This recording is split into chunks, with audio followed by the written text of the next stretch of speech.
Hello students, my name is Amlan.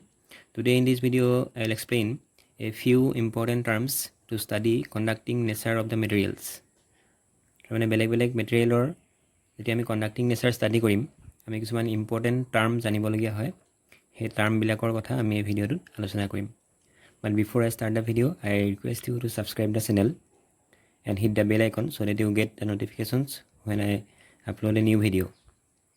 So first of all, the first important term is resistance. Now conducting material বুলি ক'লে we may consider a metal. Suppose we consider a metal for studying conducting behavior. So আমি জানো যে metal বিলাকত electrons থাকিব, protons থাকিব, নিউট্ৰনছ থাকিব। গতিকে যেতিয়া তাৰ কণ্ডাক্টিং নেচাৰ আমি ষ্টাডি কৰিম that means we are studying the behavior of movement of electrons. আমি জানো যে মেটেলবিলাকত যিটো কণ্ডাক্টিভিটি পোৱা হয় বা কণ্ডাক্টেন্স পোৱা হয় সেইটো ইলেক্ট্ৰনৰ মুভমেণ্টৰ কাৰণে পোৱা হয় কিন্তু ইলেক্ট্ৰনবিলাকে তাত ফ্ৰীলি মুভমেণ্ট কৰিব নোৱাৰে because there are some opposing force due to the presence of protons or neutrons. গতিকে মেটেল এটাৰ মাজেদি ইলেক্ট্ৰনটো ফ্ল' হৈ থাকোঁতে সেই যিটো অপ'জিং ফ'ৰ্চ পায় সেই অপ'জিং ফ'ৰ্চটোক আমি ৰেজিষ্টেঞ্চ বুলি ক'ম that means the resistance experienced by an electron in a conducting material is called resistance.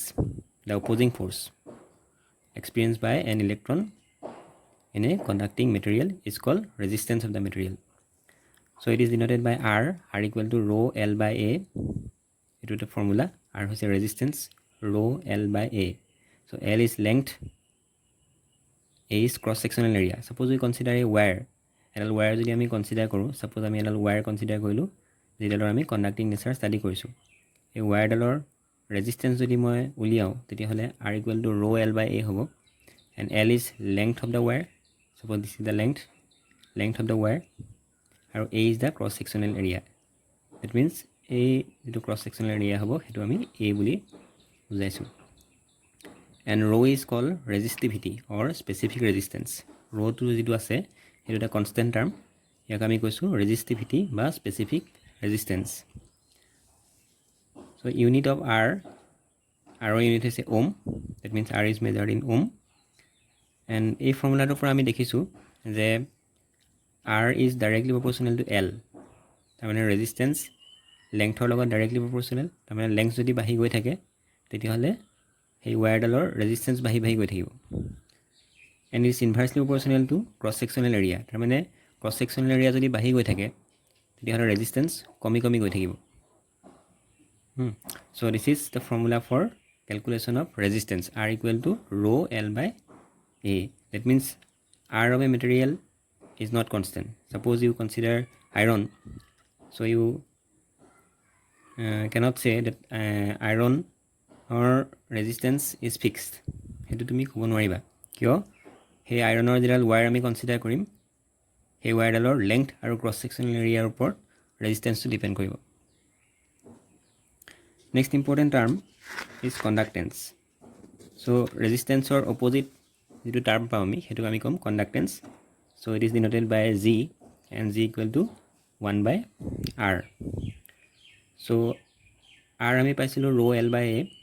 So 1 by R মানে আমি পাম 1 by rho A by L. এতিয়া আমি সেই 1 by rho যিটো পাইছোঁ সেইটোক আমি বেলেগ এটা লেটাৰ দি বুজাম which is called kappa.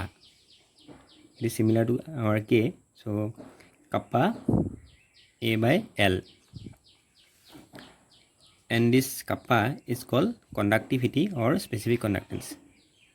But it is better to use conductivity because IUPAC has recommended that we have to use conductivity rather than specific conductance.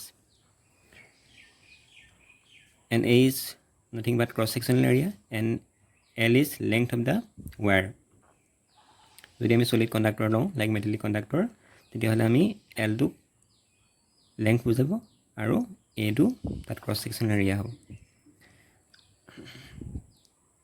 আৰু unit of G মানে আমি যিটো কণ্ডাক্টেঞ্চ পাইছোঁ that conductance is measured in terms of ohm inverse because it is inverse of rho because G equal to 1 by R so R unit যদি rho হয় তেতিয়াহ'লে zero unit হ'ব ৰ' ইনভাৰ্চ, বা আমি ৰ'টোকে উল্টাই লিখি মো বুলি লিখিব পাৰিম, বা চিমেণ্ট।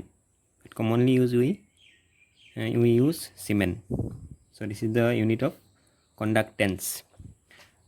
আৰু এইখিনিতে এটা কথা যে যেতিয়া আমি সলিড কণ্ডাক্টৰ এডাল ইউজ কৰিম, সেই সলিড কণ্ডাক্টৰডালৰ কাৰণে আমি লেংথ L বুলি কৈছোঁ আৰু ক্ৰছ ছেকশ্যনেল এৰিয়া A বুলি কৈছোঁ। কিন্তু যদিহে আমি ইলেক্ট্ৰলাইটিক কণ্ডাক্টৰ এটা লওঁ, চ' ইলেক্ট্ৰলাইটিক কণ্ডাক্টৰছ are nothing but electrolytic solutions. For example, আমি যদি সোডিয়াম ক্লৰাইডৰ এটা সলিউশ্যন লওঁ, তেতিয়াহ'লে সেই সলিউশ্যনটোৰ কোনো লেংথ বা ক্ৰছ ছেকশ্যনেল এৰিয়া নাথাকিব। গতিকে তেনেকুৱা সলিউশ্যন এটাৰ কাৰণে আমি লেংথ বা ক্ৰছ ছেকশ্যনেল এৰিয়া মানে কি বুজিম, যে আমি সেই সলিউশ্যনটো এনেকুৱা এটা স্পেচত কনচিডাৰ কৰিব লাগিব যি স্পেচৰ লেংথ L আৰু cross sectional area A. Suppose we consider a cube, আমি এটা কিউব কনচিডাৰ কৰিলোঁ, এনেকুৱা এটা কিউব আছে। সেই কিউবটোৰ লেংথ আমি ধৰি ল'লোঁ A আৰু তাৰ cross sectional area suppose length L and cross sectional area suppose A। তেতিয়াহ'লে ইয়াৰ ভিতৰত যদি মই ইলেক্ট্ৰলাইটিক সলিউশ্যন এটা ভৰাই লওঁ, তেতিয়াহ'লে সেই সলিউশ্যনটোৰ কাৰণে আমি L বুলি ল'ম লেংথ, আৰু ক্ৰছ ছেকশ্যনেল এৰিয়া আমি A বুলি ল'ম। আৰু যদি ডাইৰেক্টলি আমি সলিড কণ্ডাক্টৰ লওঁ, like a metal, iron, nickel, copper, like that, তেতিয়াহ'লে সেই আইৰণৰ ৱায়াৰডালৰ কাৰণে আমি ল'ব লাগিব যে লেংথটো L হ'ব আৰু ক্ৰছ ছেকশ্যনেল এৰিয়াটো A হ'ব। বা যিহেতু আমি লিকুইড যেতিয়া আমি এটা কণ্ডাক্টৰ ল'ম, তাৰ কাৰণে আমি লেংথ বা cross sectional area directly measure কৰিব নোৱাৰিম। চ' তাৰ কাৰণে আমি কি কৰিব লাগিব, এনেকুৱা এটা স্পেচ ল'ব লাগিব, ছাপ'জ এটা কিউব ল'ব লাগিব, যিটো কিউবৰ লেংথটো L বুলি ধৰিম আৰু তাৰ ক্ৰছ ছেকশ্যনেল এৰিয়া হ'ব, cross sectional area is suppose to be A. The formula for conductance is G equal to 1/R. 1/R means 1/ρ into A/L. Next, third term to ami pam resistivity. So resistivity means rho. It is denoted by rho. A rho to ami pai ahisu je R equal to amar asile rho L by A. So rho is R into A by L. So unit of rho is ohm meter or ohm into centimeter. So definition যদি আমি দিবলৈ যাওঁ যে ৰেজিষ্টিভিটিটো কি হ'ব, এই ফৰ্মুলাটোত আমি যদি if L equal to 1 and A equal to 1 for this formula, then আমি কি পাম, rho equal to R. That means resistivity can be defined as the resistance, কাৰণ resistivity equal to resistance হৈছে. So resistivity can be defined as the resistance of a material of unit length and unit cross sectional area. কাৰণ L equal to 1 আৰু A equal to 1 লৈছোঁ, তেতিয়া আমি কি পাম, rho equal to R পাম. So resistivity can be defined as the resistance of a material with unit length and unit cross sectional area. তাৰ মানে 1 মিটাৰ লেংথ আৰু 1 মিটাৰ স্কুৱেৰ যদি ক্ৰছ ছেকশ্যনেল এৰিয়া থকা এডাল ৱায়াৰ লওঁ, সেই ৱায়াৰডালৰ কাৰণে যিটো ৰেজিষ্টেঞ্চ পাম, সেই ৰেজিষ্টেঞ্চটোৱে হ'ব কি, ৰেজিষ্টিভিটি। গতিকে ৰেজিষ্টিভিটি যেতিয়া আমি ষ্টাডি কৰিম, তাৰ কাৰণে আমাৰ লেংথ আৰু ক্ৰছ ছেকশ্যনেল এৰিয়াটো ফিক্স থাকে। গতিকে আমি এটা মেটেৰিয়েলৰ ৰেজিষ্টিভিটিটো কনষ্টেণ্ট বুলি ক'ব পাৰিম। But resistance is not constant because resistance depends upon length and cross sectional area. কিন্তু যদি আমি ৰেজিষ্টিভিটি চাওঁ, তাৰ কাৰণে লেংথ আৰু ক্ৰছ ছেকশ্যনেল এৰিয়া সদায় ইউনিট হ'ব। চ' আমি ক'ব পাৰোঁ যে it is constant, that means resistivity is constant for a material unlike resistance. গতিকে আমি যদি আইৰণৰ ৰেজিষ্টিভিটি বুলি কওঁ বা কপাৰৰ ৰেজিষ্টিভিটি বুলি কওঁ, সেইটো কনষ্টেণ্ট হ'ব। কিন্তু তাৰ আইৰণৰ ৰেজিষ্টেঞ্চটো কনষ্টেণ্ট নহ'ব, কাৰণ আইৰণৰ ৱায়াৰডালৰ লেংথ আৰু ক্ৰছ ছেকশ্যনেল এৰিয়াৰ ওপৰত ডিপেণ্ড কৰি ৰেজিষ্টেঞ্চ বেলেগ বেলেগ হ'ব। কিন্তু তাৰ কাৰণে আমি ৰেজিষ্টিভিটি কনষ্টেণ্ট পাম এটা মেটেৰিয়েলৰ কাৰণে। Next important term is conductivity. So' obviously conductivity এতিয়া আমাৰ ৰেজিষ্টিভিটিৰ ইনভাৰ্চ হ'ব। গতিকে আমি we consider the same formula R equal to rho L by A, then 1 by rho equal to 1 by R into L by A. 1 by rho মানে আমি পাই আহিছোঁ কাপা। চ' কাপা ইজ ৰেজিষ্টিভিটি, এই অপজিট। গতিকে এইটো হ'ব কি, কণ্ডাক্টিভিটি। কাৰণ 1 by rho means resistivity, so 1 by rho is conductivity. So conductivity equal to 1 by R means resistance or opposite, this is conductance, into L by A যিটো টাৰ্ম আছে সেইটোক আমি চেল কনষ্টেণ্ট বুলি ক'ম। L is length, A is cross sectional area. গতিকে যেতিয়া আমি electrolytic solution এটা ল'ম তাৰ কণ্ডাক্টেন্স বা কণ্ডাক্টিভিটি মেজাৰ কৰিবৰ কাৰণে তাৰ কাৰণে আমি যেটো সেল ল'ম সেই সেলটোৰ কাৰণে L টো লেংথ হ'ব আৰু A টো ক্ৰছ সেকচনাল এৰিয়া হ'ব গতিকে আমি সেল কনস্ট্যান্ট বুলি কম L by A টাৰ্মটো গতিকে আমি ক'ব পাৰিম যে conductivity equal to conductance means 1 by R into cell constant গতিকে unit of kappa K is এনে দেখিবলৈ K so this is kappa so unit of kappa is Siemen per meter বা Siemen per centimeter গতিকে simply conductivity to resistivity opposite resistivity বুলি আমি যেটো কৈছো তাৰ opposite হ'ব কি conductivity গতিকে ইয়াক আমি কেনেকৈ ডিফাইন কৰিম if L equal to 1 A equal to 1 then এই ফৰ্মুলাটো আমি কি পাম যে L equal to 1 আৰু A equal to 1 হোৱাৰ লগে লগে এই টাৰ্মটো 1 হৈ যাব that means cell constant is 1 then kappa equal to conductance পাম so kappa equal to conductance means conductivity তেতিয়া conductance ৰ লগত ইকুৱেল হৈ যাব কেতিয়া হ'ব যেতিয়া L equal to A equal to 1 হ'ব তাৰ মানে লেংথ আৰু ক্ৰছ সেকচনাল এৰিয়া যদি 1 হয় তেতিয়া হলে conductance আৰু conductivity kappa is conductivity and G is conductance দুটা বস্তু একে হৈ যাব গতিকে আমি কেনেকৈ ডিফাইন কৰিম we can define conductivity as the conductance of a material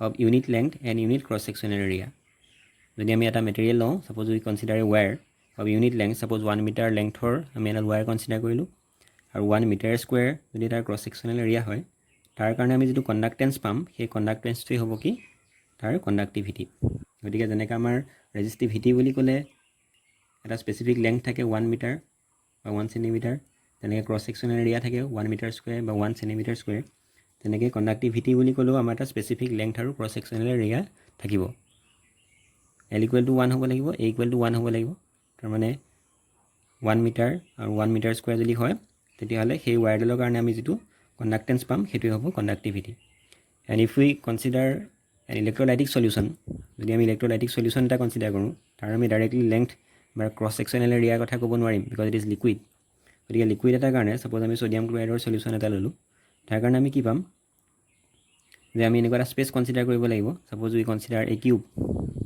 like the earlier case তেতিয়ালে সেই কিউবটো যেটো আমি কিউব কনসিডাৰ কৰিলো সেই কিউবটোৰ লেংথ হ'ব লাগিব 1 মিটাৰ হ'ব পাৰে 1 সেন্টিমিটাৰ হ'ব পাৰে আৰু তাৰ ক্ৰছ সেকচনাল এৰিয়া যেটো পাম হেতু কি হ'ব লাগিব 1 সেন্টিমিটাৰ স্কয়াৰ বা 1 মিটাৰ স্কয়াৰ হ'ব আৰু লেংথ হ'ব লাগিব 1 metre or 1 centimeter this is L equal to and this is equal to A গতিকে এনেকুৱা এটা স্পেসত থকা এটা ইলেক্ট্ৰোলাইটিক সলিউশনৰ কাৰণে আমি যেটো কণ্ডাক্টেন্স পাম হেতুৱে হ'ব কণ্ডাক্টিভিটি গতিকে conductivity is also constant for a material কাৰণ এটা মেটেৰিয়েল সাপোজ আমি কনসিডাৰ কৰিলো আইৰন সলিড এটা কনসিডাৰ কৰিলো সেই আইৰন এনেকুৱা এটা পিস ল'ব লাগিব যেটো পিসৰ লেংথ 1 আৰু ক্ৰছ সেকচনাল এৰিয়াও 1 গতিকে তাৰ যেটো কণ্ডাক্টেন্স পাম হেতুৱে হ'ব তাৰ কণ্ডাক্টিভিটি আৰু যদি আমি ইলেক্ট্ৰোলাইটিক সলিউশন লওঁ তেতিয়া হলে আমি এনেকুৱা এটা স্পেসত ৰাখিব লাগিব যাৰ লেংথ 1 মিটাৰ হ'ব পাৰে 1 সেন্টিমিটাৰ হ'ব পাৰে আৰু ক্ৰছ সেকচনাল এৰিয়া হৈছে 1 মিটাৰ স্কয়াৰ বা 1 সেন্টিমিটাৰ স্কয়াৰ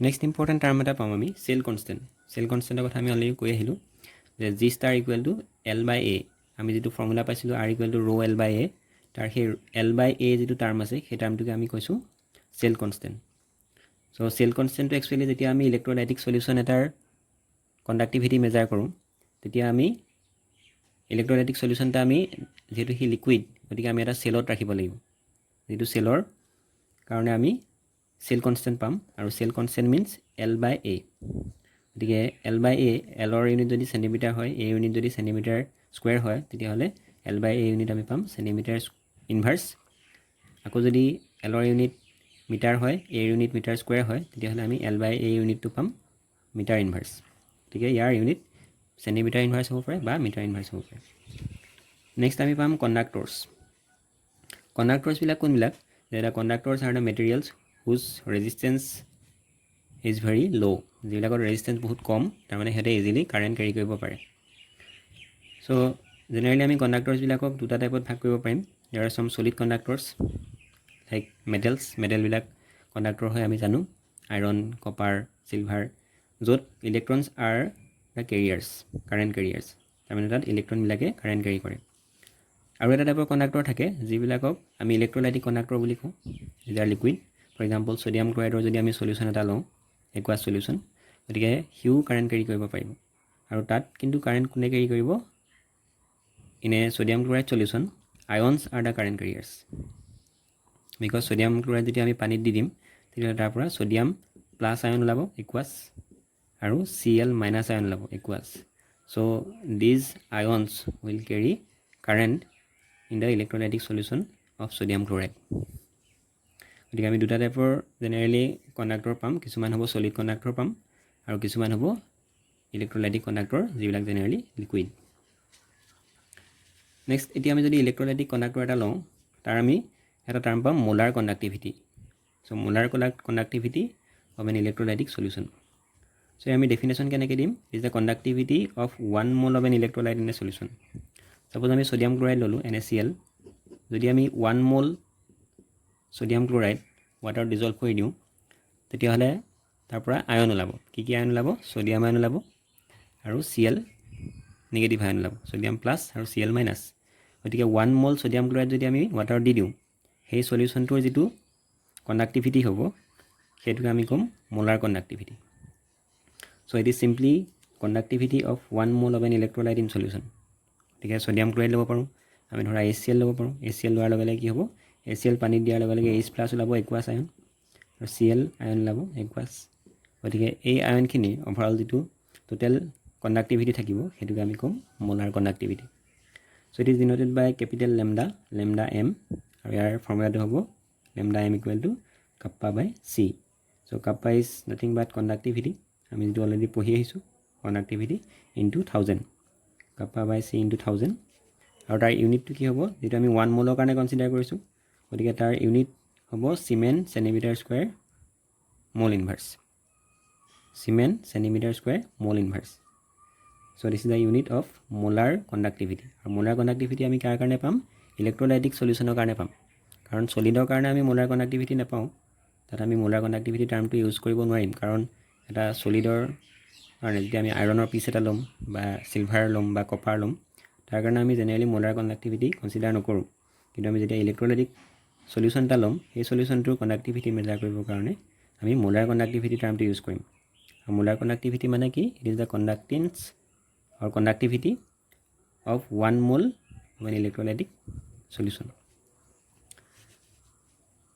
চ' ইয়াত আমি যিটো কাপ্পা বাই c ইনটু 1000 কৰিছোঁ সেই c যিটো ইউজ কৰিছোঁ আমি it is c is nothing but concentration of the electrolytic solution so c is concentration and it is measured in mole per liter আমি জানো যে concentration আমি mole per liter মেজাৰ কৰোঁ next কাপ্পাটো আমি জানো it is conductivity so it is measured in Siemens per centimeter এইটো আমি already পঢ়ি আহিলোঁ যে it is simple conductivity and it is concentration of the electrolytic solution যদি আমি সোডিয়াম ক্লৰাইডৰ লওঁ সেই সোডিয়াম ক্লৰাইডৰ কনচেন্ট্ৰেশ্যন আমি যিমান ল'ম তাৰ জেগাত আমি c ভ্যালু পুট কৰিব লাগিব so this is molar conductivity and it is used in case of electrolytic solution so I think this is all about the simple terms used to study the conducting behavior of different materials. Hope this video will be very helpful to understand these topics and if you have any doubts or questions you can put them in the comment box. Thank you.